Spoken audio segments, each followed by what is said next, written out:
আল্লাহর হাবিব বলেন তাসাহহারু ফা ইন্না ফিস সাহুরি বারাকা, তোমরা সাহারি খেও কেননা সাহারির ভেতরে বরকত ঢুকায় দিয়েছে কে?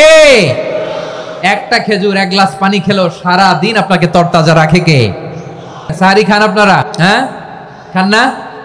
খান কে কে দেখি তো? মাশাআল্লাহ মাশাআল্লাহ, এই সুন্নত পালনের জন্য এক নাম্বার। মাশাআল্লাহ, ঠিক আছে পালন করবেন। তো সাহারির জন্য যেহেতু উঠতেই হয়, সাহারি খাওয়ার আগে বা পরে 2 রাকাত 4 রাকাত তাহাজ্জুদ পড়া যাবে না? রব্বুল আলামিন বলেন ওয়ামিনাল লাইলি ফাতাহাজ্জাদ বিহি নাফিলাতান লাকা আসা আইয়াবআসাকা রাব্বুকা মাকামান মাহমুদা। ও নবী, রাতের কিছু অংশ সময় তাহাজ্জুদের সালাত আপনি আদায় করবেন, কারণ এই তাহাজ্জুদ হলো আপনার জন্য নাফিলাতাল লাক, অতিরিক্ত ফরজ। আপনাকে মাকামে মাহমুদে অধিষ্ঠিত করবে কে? এজন্য যারা সম্মানিত হতে চান, সম্মানের আসনে যেতে চান, তাদের জন্য তাহাজ্জুদ অবধারিত। আমরা রমজানে সাহারির আগে তাহাজ্জুদ পড়তে চাই কি চাই না?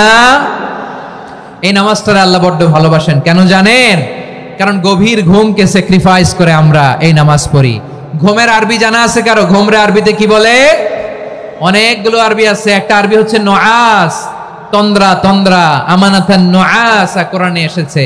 আরেকটা আছে ঝিমুনি, ঝিমুনি, এইভাবে ঝিমুনি আসে ঘুমের আগে, এটারে বলে সিনা। এটারে কি বলে?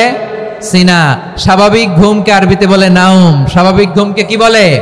এই সিনা আর নাউমকে আল্লাহ এক আয়াতে এনেছেন, লা তাখুযুহু সিনাতু ওয়ালা নাউম। আল্লাহর তন্দ্রা নাই, ঘুম নাই, ঘুমের আগে যে তন্দ্রা আছে ওইটাও নাই। তাহলে নুআস, সিনা, নাউম পেলাম। আরেকটা ঘুমের আরবি হচ্ছে হুজুদ। চাঁপাইনবাবগঞ্জ আওয়াজ করে বলেন, আরেকটা ঘুমের আরবি কি? হুজুদ। এটা মাঝরাতের ঘুম, শেষ রাতের ঘুম, যেই ঘুমটা বড্ড মজা লাগে। কাঁথা টেনে টেনে, ব্ল্যাঙ্কেট টেনে টেনে আরেকটু ঘুমাইতে মন চায়, আরেকটু, আর 1 মিনিট, আর 2 মিনিট, এরকম একটা মজার ঘুম শেষ রাতে আছে না নাই? এই শেষ রাতের ঘুম, এই হুজুদের ঘুমকে স্যাক্রিফাইস করে যেই সালাত পড়া হয়, ওই সালাতের আরবি নাম হচ্ছে সালাতুল হুজুদ বা সালাতুত তাহাজ্জুদ। চিল্লায় বলেন আল্লাহু আকবার। এজন্য আল্লাহ তাআলা তাহাজ্জুদের সালাতকে এত পছন্দ করেন। পড়বেন তো রমাদানে। 4 নম্বরে মুক্ত হস্তে দান করুন, মুক্ত হস্তে দান করুন। ওয়ামা আতাইতুম মিন যাকাতিন তুরিদুনা ওয়াজহাল্লাহি ফাউলাইকা হুমুল মুদঈফুন।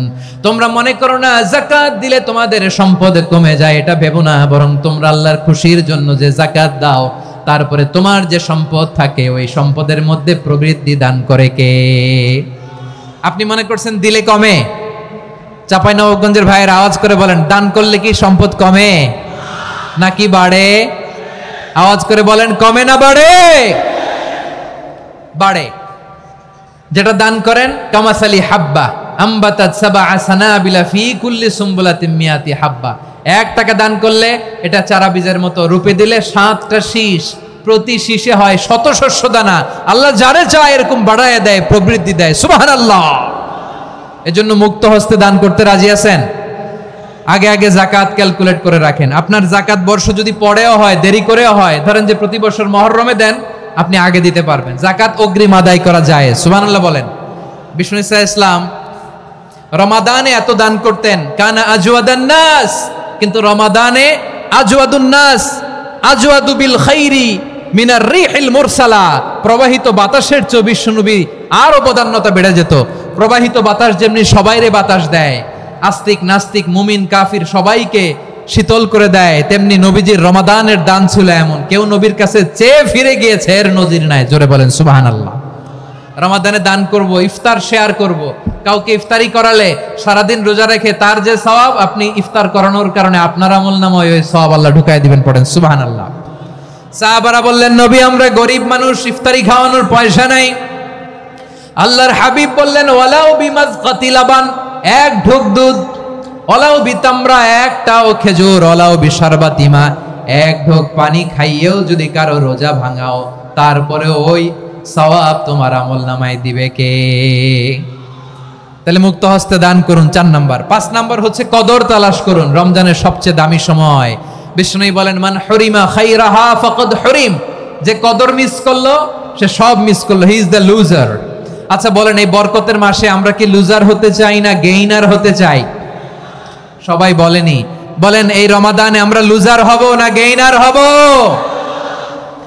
ইন্না আনজালনাহু ফি লাইলাতিল কদরি ওয়া মা আদরাকা মা লাইলাতুল কদর লাইলাতুল কদরি খায়রুম মিন আলফি শাহর। পড়েন আল্লাহু আকবার। লাইলাতুল কদরি খায়রুম মিন আলফি শাহর, হাজার মাসের চেয়েও সেরা। 1000 মাসে হয় 83 বছর 4 মাস।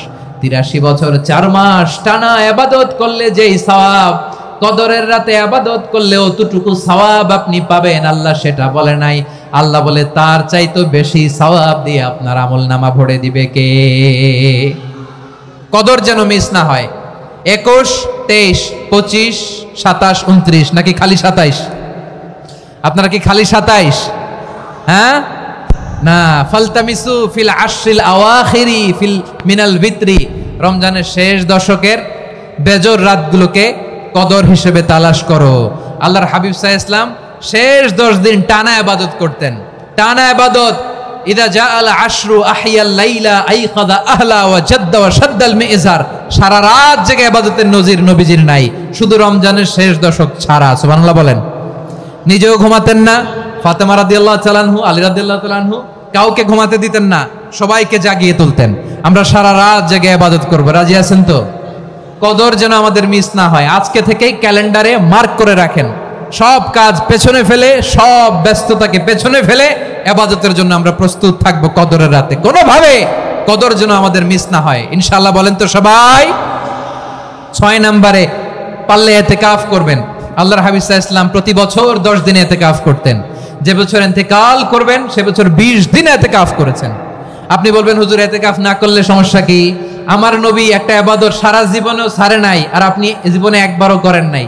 এবার হিসাব আপনার কাছে, হিসাব আপনার কাছে। না পারলে অন্তত রাত্রি বেলাগুলো মসজিদে কাটাবেন, পারবেন তো ইনশাআল্লাহ? সব শেষে শিশু এবং নারীদের ব্যাপারে বিশেষ খেয়াল রাখবেন। শিশুদের রমাদানের ব্যাপারে উৎসাহ দেন, তাদের প্রস্তুতি নেওয়ান, তাদেরকে রোজা রাখতে দিবেন। আমার ভাইয়েরা এবং বোনেরা, পর্দার আড়ালে মায়েদেরকে বলবো, চাপাই নবাবগঞ্জের মায়েরা, 1 দিন 2 দিন না খেয়ে থাকলে আপনার ছেলে মেয়ে মারা যাবে না, ঠিক কিনা বলেন? ওদেরকে উৎসাহিত করেন, ওদের ছোট্ট যারা রাখতে দেন, বলেন যে বাবা সকাল থেকে দুপুর পর্যন্ত না খেয়ে থাকলে তোমার অর্ধেক রোজা, এরকম 2 দিন অর্ধেক মিলে তোমার 1 রোজা। এরকম আমি কত রোজা রাখছি ছোটবেলায় কোনো হিসাবই নাই। আমার দাদি বলতো সকাল থেকে না খেয়ে দুপুর 12টা পর্যন্ত রাখলে নাকি অর্ধেক হয়, এরপরের দিন অর্ধেক, 2 অর্ধেক মিলে 1 রোজা। এটা তো আসলে রোজা হয় না, কিন্তু তাকে উৎসাহ দেয়া। ইফতার প্রোগ্রামগুলোতে নিবেন আমাদের বাচ্চাদেরকে, দেখবেন যে ওর ক্ষুধা লাগতেছে, খায় না, কারণ কেউ খায় না। একজন আজান দিচ্ছে, সবাই খেজুর নিয়ে ইফতার করতেছে। এই দৃশ্য, এই ট্র্যাডিশন, এই ইবাদত, এই তারবিয়া ওর আগামীর জীবনটাকে সুন্দর করবে। চিল্লায় বলেন ঠিক কি না? এভাবে আগামীর প্রজন্মকে আমাদের গড়তে হবে। শিশুদের রোজার ব্যাপারে প্রস্তুতি নিন, উৎসাহ দিন। আর নারীদেরকে কষ্ট দিবেন না। সারা দিন পেঁয়াজু, আলুর চপ, বেগুনি, পাকোড়া, ছোলা, মুড়ি, শরবত, রুয়াবজা আছে না নাই, বানাতে বানাতে আমাদের বোনেরা কাহিল হয়ে যায়, আর তারাবি পড়তে পারে না, ইবাদত করতে পারে না। আমরা যেন আমাদের বোনদের প্রতি ইহসান করি, পারবেন তো সবাই? এই 7টি করণীয়, 7টি বর্জনীয়। 1 নাম্বার, বিলম্বে ইফতার করবেন না কখনো। 1 নাম্বার, দেরি করে ইফতার করা নিষিদ্ধ। ইহুদিরা দেরি করে ইফতার করে। লা ইয়াজালুন নাসু আলা খাইরিন মা আজ্জালুল ফিতরা। বিশ্বনবী বলেছেন এই উম্মত যতদিন আগে আগে ইফতার করবে, এই উম্মতের কপাল থেকে কল্যাণ কেউ ছিনিয়ে নিতে পারবে না। চিল্লায় বলেন ঠিক কি না? আজানের জন্য বসে থাকবেন না, সময় দেখবেন। স্থানীয় সময় যখন সূর্যাস্ত হওয়া মাত্রই বিসমিল্লাহ, খেজুর খেয়ে ফেলবো, পারবেন তো নাকি দেরি করবেন? 2 নাম্বার, রমাদানের পবিত্রতা বজায় রাখবো। কোনো তর্ক বিতর্ক অশ্লীলতায় আমরা জড়াবো না, ঝগড়া করবো না, সরাসরিও না, ফেসবুকেও না। করবেন? কেউ গালি দিলে বলবেন ইন্নী ইমরুউন সাইম, আমি রোজাদার।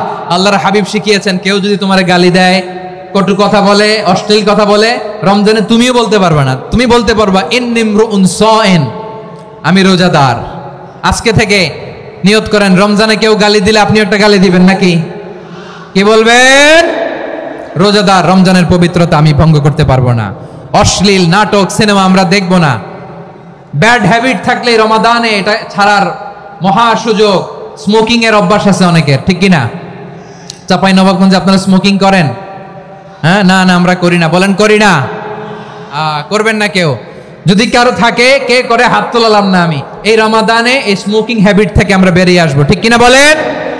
3 নাম্বার, আমরা মিথ্যা বলবো না। বিশ্বনবী বলেন, মানলাম ইয়াদা কাওলা যুরি ওয়াল আমালা বিহি ফালাইসা লিল্লাহি হাজাতুন ফি আইয়াদা তাআমাহু ওয়া শারাবা। যে রমজানে মিথ্যা কথা, মিথ্যা কাজ, মিথ্যা সাক্ষী ছাড়তে পারে নাই, তার না খেয়ে থাকা, উপবাস থাকা দিয়ে আল্লাহর কিছু যায় আসে না। এজন্য মিথ্যার সাথে আমাদের কোনো সম্পর্ক আছে? মিথ্যা বলবো না। 4 নাম্বার, অপচয় করব না। ইন্নাল মুবাযযিরিনা কানু ইখওয়ানাশ শায়াতিন ওয়া কানা শাইতানু লিরাব্বিহি কাফুরা। অপচয়কারী শয়তানের ভাই। আচ্ছা, যে শয়তানের ভাই ও নিজেও আরেকটা কি? শয়তান। যে শয়তানের ভাই ও নিজেও আরেকটা কি? অপচয় করব না। ইফতারি করতে যে আমরা অনেকে অপচয় করি, এগুলো করবেন আপনারা? না, অপচয় অপব্যয় করব না। 5 নম্বরে রিয়া, লোক দেখানো ইবাদত আমরা করব না। লোক দেখানোর জন্য নামাজ, রোজা, জিকির, তেলাওয়াত, দান সদকা এগুলো করলে আল্লাহর দরবারে এগুলো কবুল হবে? বিশ্বনবী বলেন, দাজ্জালের ফিতনার চেয়ে একটা বড় ফিতনার ভয় আমি করি, সেটা কি? আর রিয়া, শো অফ মেন্টালিটি, লোক দেখানো মানসিকতা। এটা থেকে আমরা বিরত থাকবো ইনশাআল্লাহ। আর কিছু যে চাই না আমি, চাই গো নাজাত আল্লাহ তোমার কাছে আমার এই মুনাজাত। আর কিছু যে চাই না আমি, চাই গো নাজাত আল্লাহ তোমার কাছে আমার এই মুনাজাত। আল্লাহ তোমার কাছে আমার এই মুনাজাত। পড়েন আমিন, আর জোরে আমিন। রমাদানুল মুবারক আল্লাহ তাআলা আমাদের জন্য সিয়াম ফরজ করেছেন। কি ফরজ করেছেন? তিনি সূরাতুল বাকারার 183 নম্বর আয়াতে ইরশাদ করছেন, রাব্বুল আলামিন বলেন, ইয়া আইয়ুহাল্লাযীনা আমানু কুতিবা আলাইকুমুস সিয়ামু কামা কুতিবা আলাল্লাযীনা মিন ক্বাবলিকুম লাআল্লাকুম তাত্তাকুন। আল্লাহ বলেন, ও বিশ্বাসীরা শোনো শোনো, তোমাদের জন্য সিয়ামকে ফরজ করা হয়েছে, ঠিক যেমন ভাবে তোমাদের পূর্ববর্তী উম্মতদের উপরও সিয়ামকে ফরজ করা হয়েছিল, লাআল্লাকুম তাত্তাকুন, যাতে করে তোমরা সবাই মুত্তাকি হতে পারো। সুবহানাল্লাহ বলেন, যাতে করে তোমরা আল্লাহ সচেতন হতে পারো। তাহলে সিয়ামকে, এই পুরো রমাদান ব্যাপী সিয়াম সাধন করা, সিয়াম পালন করাকে আমাদের জন্য ফরজ করে দিয়েছে কে? রমাদানের রোজা রাখার নফল নাকি? রমাদানে সিয়াম পালন করা কি নফল? সুন্নাত। তাহলে কি ফরজ? আওয়াজ করে বলেন, রমাদানের রোজা রাখা কি ফরজ? এটা শুধু আমাদের উপরই ফরজ না, আমাদের আগে যত জাতিগোষ্ঠী এই পৃথিবীতে এসছে সবার উপরে সিয়াম পালনকে ফরজ করেছে কে? সবার উপরে আল্লাহ তাআলা সিয়াম পালনকে ফরজ করেছিলেন। তবে ধরনটা ভিন্ন ছিল, এক এক জাতিগোষ্ঠীর জন্য এক এক ধরনের ছিল। আমাদের 1 মাস সিয়াম ফরজ, পূর্ববর্তী অনেক উম্মতের উপর 1 মাস ছিল না, 3টা ফরজ ছিল। কয়টা? প্রতি মাসের 13, 14, 15 ফরজ ছিল তাদের জন্য। কারো জন্য শুধু একটা, আশুরার রোজা। কোন কোন উম্মতের জন্য 10টা।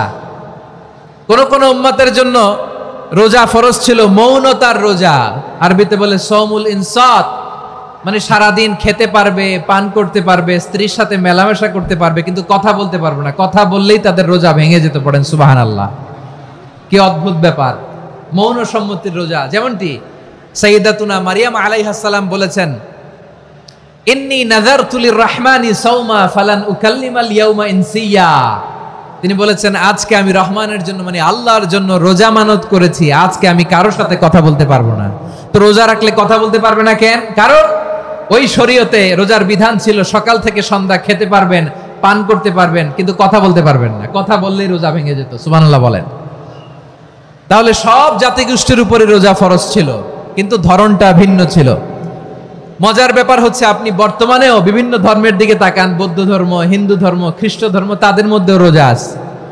ইংরেজরা, খ্রিস্টানরা এটাকে বলে ফাস্টিং। কি বলে? ফাস্টিং। আমাদের হিন্দু ভাইয়েরা বলে উপবাস। তারা কি বলে? উপবাস। আবার এখন আন্দোলনেরও একটা মাধ্যম হয়েছে এটা, না খেয়ে থাকা, এটারে বলে অনশন। এটারে কি বলে? অনশন ধর্মঘট। মানে আমাদের দাবি না মানলে আমরা খাবো না, রোজা রাখলাম, আছে না নাই? তারপরে আধুনিক বিজ্ঞান এটার একটা নাম দিয়েছে না খেয়ে থাকাকে, অটোফিজি। কি বলে? অটোফিজি। জাপানের এক চিকিৎসা বিজ্ঞানী এই অটোফিজির উপর গবেষণা করে সে নোবেল পেয়েছে। সুবহানাল্লাহ পড়বেন না? এজন্য আল্লাহ তাআলা আমাদের জন্য গোটা রমাদানে এই সিয়ামকে ফরজ করে দিয়েছেন। আওয়াজ করে বলেন আল্লাহু আকবার। রাব্বুল আলামিন বলেন, ইয়া আইয়ুহাল্লাযীনা আমানু কুতিবা আলাইকুমুস সিয়াম, সিয়ামকে তোমাদের উপরে ফরজ করা হয়েছে, কামা কুতিবা আলাল্লাযীনা মিন ক্বাবলিকুম, যেমনি তোমাদের পূর্ববর্তীদের উপর রোজা ফরজ করা হয়েছিল, লাআল্লাকুম তাত্তাকুন, যাতে করে তোমরা আল্লাহ সচেতন হতে পারো, যাতে করে তোমরা মুত্তাকি হতে পারো। লাআল্লাকুম তাত্তাকুন, যাতে করে আমরা আল্লাহ সচেতন হতে পারি, আল্লাহ কনসিয়াসনেস আমাদের মধ্যে গ্রো করে। এটা হচ্ছে রোজার prime objective, the prime objective of সিয়াম। অনেককে জিজ্ঞেস করলে অনেকে বলে রোজার মূল উদ্দেশ্য হচ্ছে না খেয়ে থাকা। না। অনেকে বলে গরিবদের কষ্ট অনুধাবন করা রোজার উদ্দেশ্য। না। রোজার উদ্দেশ্য কি, সিয়াম পালনের উদ্দেশ্য কি, এটা আল্লাহ তাআলা স্পষ্ট এই আয়াতের পেছনে বলেছেন যে লাআল্লাকুম তাত্তাকুন, যাতে করে তোমরা আল্লাহ সচেতন হতে পারো, আল্লাহ ভীতি তোমাদের মধ্যে গ্রো করে, গড কনসিয়াসনেস, আল্লাহ কনসিয়াসনেস, আল্লাহ সচেতনতা যেন বাড়ে, দ্য সেন্স অফ অ্যাকাউন্টেবিলিটি, আল্লাহর সুপ্রিম কোর্টের কাঠগড়া এই দুনিয়াতে আমি যাই করলাম তার সবকিছু যে পাই টু পাই হিসাব দিতে হবে, এই sense, to enhance the sense that what ever we do Allah is watching me. আপনি যাই করেন কেউ দেখে না, কিন্তু দেখে কে? শুরুতেই তো জিজ্ঞেস করেছিলাম যে কেউ যেটা দেখে না সেটা দেখেন কে? কেউ যেটা শোনে না সেটা শোনেন কে? এর নাম হচ্ছে লাআল্লাকুম তাত্তাকুন, যাতে করে তোমরা আল্লাহ সচেতন হতে পারো, আল্লাহ ভীরু হতে পারো। দুনিয়ার কেউ দেখে না, কিন্তু আল্লাহ দেখে। এটাই রোজার মূল শিক্ষা। আমার প্রিয় ভাইরা, আপনি লুকিয়ে লুকিয়ে ঘরের ভেতরে অন্যায় করেছেন, পাপ করেছেন, আপনার বাবা দেখে নাই, মা দেখে নাই, স্ত্রী দেখে নাই, কিন্তু দেখেছে কে? আল্লাহর চোখ ফাঁকি দেয়া যায়? আচ্ছা বুঝে থাকলে বলেন তো, সিসি ক্যামেরার চোখ ফাঁকি দেয়া যায় কি যায় না? পুলিশের চোখ, র্যাবের চোখ, বিমানবন্দরে কাস্টমস অফিসারের চোখ, কিন্তু আমার আল্লাহর চোখ? সবাই বলেন আল্লাহর চোখ ফাঁকি দেয়া যায়? এই সেন্সটা নিয়ে আসা নিজের মধ্যে, আমি what ever I do Allah is watching me, যাই করি আল্লাহ দেখে। লাআল্লাকুম তাত্তাকুন। রমাদানের রোজা, ইফতারি, সিয়াম, ইবাদত সব কিছুর মধ্য দিয়ে আপনাকে খেয়াল করতে হবে যে লাআল্লাকুম তাত্তাকুন এই স্ট্যান্ডার্ড এটা অ্যাচিভ হচ্ছে কিনা আমাদের, যাতে করে তোমরা মুত্তাকি হতে পারো, আল্লাহ ভীরু হতে পারো। তাকওয়া, এটা হচ্ছে the essence of Islam. What is তাকওয়া? তাকওয়া মানে কি? তাকওয়ার সংজ্ঞা অনেকে অনেক ভাবে দিয়েছেন। আমি সরাসরি সাহাবাদের কাছ থেকে একটা সংজ্ঞা আপনাদের শোনাচ্ছি। ওমরে ফারুক রাদিয়াল্লাহু তাআলা আনহু উবাই ইবনে কাব রাদিয়াল্লাহু তাআলা আনহুকে জিজ্ঞেস করেছিলেন, ইয়া উবাই মা হুয়া তাকওয়া, হে উবাই তাকওয়া কি? তাকওয়া কাকে বলে? উবাই ইবনে কাব তিনি প্রশ্নের উত্তর না দিয়ে উনিও আবার প্রশ্ন ছুড়লেন। তিনি বললেন, ইয়া আমিরুল মুমিনিন আমা সালাকতা তরিকান যা শাউক, আপনি কি কাঁটাযুক্ত রাস্তা দিয়ে মরুভূমিতে কখনো হেঁটেছেন? যে রাস্তার চারদিকে ক্যাকটাস, গুলমলতার কাঁটা, হেঁটেছেন? ওমরে ফারুক বললেন, নাম হেঁটেছি। বালা, হেঁটেছি। কাইফা আমিলতা, কিভাবে হেঁটেছেন? ওমরে ফারুক বললেন, শাম্মারতু ওয়াজতাহাতু, আমি আমার জামা, জুব্বা আর চাদর আটোসাটো করে গায়ের সাথে এমন ভাবে মিলিয়ে রেখেছি, এমন সাবধানে হেঁটেছি যাতে করে মরুভূমির ক্যাকটাসের গুলমলতার কাঁটা আমার গায়ে বিঁধে না যায়। উবাই ইবনে কাব বললেন, ফাযালিকা হুয়া তাকওয়া, আরে তাহলে আপনি তো ঠিকই জানেন তাকওয়া মানে কি, এটাই তো তাকওয়া। ওই রাস্তা দিয়ে যেভাবে হেঁটেছেন পুরো দুনিয়ার জিন্দেগিটা এইভাবে সাবধানে চলার নামই হচ্ছে তাকওয়া। চিল্লায় বলো ঠিক কিনা? এই দুনিয়াতে পাপ পঙ্কিলতা থাকবে, শয়তানির হাতছানি থাকবে, অপরাধ প্রবণতা থাকবে, নফসের খায়েশ থাকবে, অন্যায়ের হাতছানি থাকবে, সব কিছুকে দলে মুচড়ে পেছনে ফেলে সাবধান হয়ে এই দুনিয়ার সিরাতুল মুস্তাকিমের পথে চলতে হবে, যেই রাস্তা শুরু হয়েছে দুনিয়াতে শেষ হয়ে গিয়েছে আল্লাহর জান্নাতের ভেতরে। চিল্লায় বলেন ঠিক কি না? উবাই ইবনে কাব বললেন, ও আমিরুল মুমিনিন, ওই কাঁটাযুক্ত গুল্মলতার রাস্তার মধ্যে ঠিক যেমনি সাবধান হয়ে আপনি হেঁটেছেন, এই দুনিয়ার বুকে ওই সাবধান হয়ে চলার নাম হলো তাকওয়া। সুবহানাল্লাহ। হ্যাঁ, তাকওয়ার শুধু দুইটা নমুনা আপনাদের সামনে পেশ করব, আপনাদের ক্লিয়ার হয়ে যাবে। একটা নমুনা তো দিলাম, আরেকটা নমুনা, সেটাও ওমরে ফারুক রাদিয়াল্লাহু তাআলা আনহুর জীবনী থেকে। উনি ছিলেন ন্যায়পরায়ণ শাসক। রাত্রিবেলা প্রজাদের কি হাল হাকিকত, কি অবস্থা, ঘুরে ঘুরে প্যাট্রোলিং করতেন পুলিশের মতো। তো সারা রাত প্যাট্রোলিং করে সারা রাত তিনি ঘুরেছেন কার কি অবস্থা দেখে। শেষ রাতে তিনি ফিরে আসতেছেন। তিনি থাকতেন, সেই বুখারীতে এসেছে, কানা ইয়াসকুনু ফি আওয়ালিল মদিনা, মদিনার উঁচু এলাকায় থাকতেন। তো ফিরে আসার সময় উনি একটা প্রাচীর বেষ্টিত ঘরের পাশে দুইজন নারীর কথোপকথন শুনতে পেলেন। কয়জন নারীর? দেখি আপনাদের মনোযোগ আছে কিনা, বলেন কয়জন নারীর? একজন বৃদ্ধা, একজন যুবতী। উনি কান লাগিয়ে শুনতে পাচ্ছেন। বৃদ্ধা মা, ওমর ফারুক কাউকে দেখতে পাচ্ছেন না, শুনতে পাচ্ছেন। বৃদ্ধা মা তার যুবতী মেয়েকে বলে, এই তাড়াতাড়ি উটের দুধ দহন করে উটের দুধের সাথে পানি মিশাও, তাইলে কালকে বাজারে মদিনায় বেশি দামে বিক্রি করা যাবে, লাভ হবে অনেক। বৃদ্ধা মহিলা এটা বললেন। যুবতী মেয়ে উত্তরে বলে, মা আপনি জানেন না আমিরুল মুমিনিন খলিফাতুল মুসলিমিন ওমরে ফারুক দুধে পানি মিশানোকে দণ্ডনীয় অপরাধ বলে ঘোষণা দিয়েছে, জানেন না? এবার বৃদ্ধা মহিলা বলে, আরে পাগলি, এই ভোর রাতে আমিরুল মুমিনিন ওমরে ফারুক আসবে কোত্থেকে? উনি আসবে কোত্থেকে? ওনার পাইক পেয়াদা সিকিউরিটি আসবে কোত্থেকে? কেউ দেখবে না। আরে কেউ দেখবে না, তাড়াতাড়ি দুধের সাথে পানি মেশাও। এই কথা যখন মা বলেছে, যুবতী মেয়েটা চমৎকার একটা উত্তর দিয়েছে। তিনি বলেছিলেন, ইয়া উম্মি, ও আমার মা, লাউলা রাআ উমর লা রাআ রব্ব উমর, ও আমার প্রিয়তমা মা, আপনি ঠিকই বলেছেন, গভীর রাতে ওটের দুধে পানি মিশালে ওমর দেখবে না, কিন্তু মা খেয়াল রাখবেন, ওমর যদি নাও দেখে, ওমরের রব কিন্তু দেখে। চিল্লায় বলেন ঠিক কিনা? দিস ইজ কল্ড তাকওয়া। লাউলা রাআ উমরু লা রাআ রব্ব উমর, ওমর দেখে না কিন্তু ওমরের রব দেখে। চিল্লায় বলেন ঠিক কিনা? এজন্য রব্বুল আলামিন বলেন, লা তুদরিকুহুল আবসার ওয়া হুয়া ইউদরিকুল আবসার ওয়া হুয়াল লাতীফুল খাবীর। তিনি এমন সত্তা, দুনিয়ার কোন চোখ তাকে দেখে না, কিন্তু দুনিয়ার সবগুলো চোখকে, সব মানুষের অ্যাক্টিভিটিসকে আরশের উপর থেকে সব কিছু মুহূর্তে মুহূর্তে দেখতে পান কে? তাহলে তাকওয়া কারে বলে বুঝতে পারছেন? হ্যাঁ, দুনিয়াতে সাবধানে চলার নাম তাকওয়া। কেউ দেখে না কিন্তু আল্লাহ দেখে। এই সেন্স, এই জবাবদিহিতার ভয়, দ্য সেন্স অফ অ্যাকাউন্টেবিলিটি, এই সেন্স নিজের মধ্যে গ্রো করার নাম হচ্ছে তাকওয়া। আর এই সিয়াম পালন করার প্রাইম অবজেক্টিভ অফ সিয়াম হচ্ছে লাআল্লাকুম তাত্তাকুন। আওয়াজ করে বলেন, লাআল্লাকুম তাত্তাকুন। আমার প্রিয় ভাইরা, এই আসন্ন রমাদান, এটা এমন এক বরকতের মাস, যে মাসে আমরা নিজেদের নাফসের উপর নিয়ন্ত্রণ প্রতিষ্ঠা করি। সারা বছর নাফস আমাদেরকে নিয়ন্ত্রণ করে, আর রমাদানে আমরা নাফসকে নিয়ন্ত্রণ করি। কথা বুঝতেছেন? সারা বছর নাফস আমাদেরকে নিয়ন্ত্রণ করে। এই যে এখন আমার খেতে মনে চাইলে যে খেজুর রাখা, আমি খেজুর খেতে পারবো, নাটস আছে, বাদাম খেতে পারি। খাইতে মন চাইলে পানি, আমার রুহুটা চায়, আমার নাফসটা খেতে চায়, আমি খেতে পারি, পান করতে পারি। বিবাহিতরা দিনের বেলায় স্ত্রীর সাথে মেলামেশা করতে চাইলে করতে পারে, কিন্তু রমাদানে দিনের বেলায় খেতে মনে চায় কিন্তু আমরা খাই। আমার প্রবৃত্তি খেতে চায় কিন্তু প্রবৃত্তির কথা আমরা শুনি, কথা কয় না।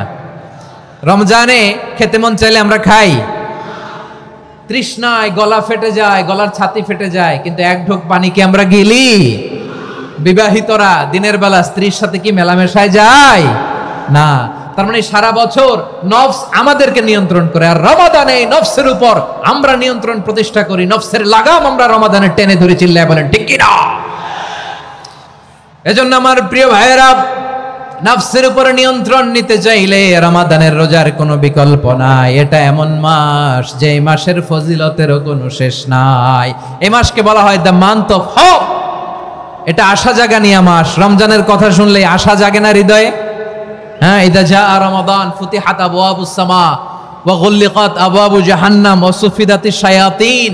রমাদান আসলে আকাশের দরজাগুলো খুলে দেওয়া হয়, মানে জান্নাতের, জাহান্নামের দরজাগুলোকে লক করে দেওয়া হয়, শয়তানকে চেইন আপ করা হয়, ইবাদত করলে শুধু করতেই মনে চায়। চিল্লায় বলেন না সুবহানাল্লাহ।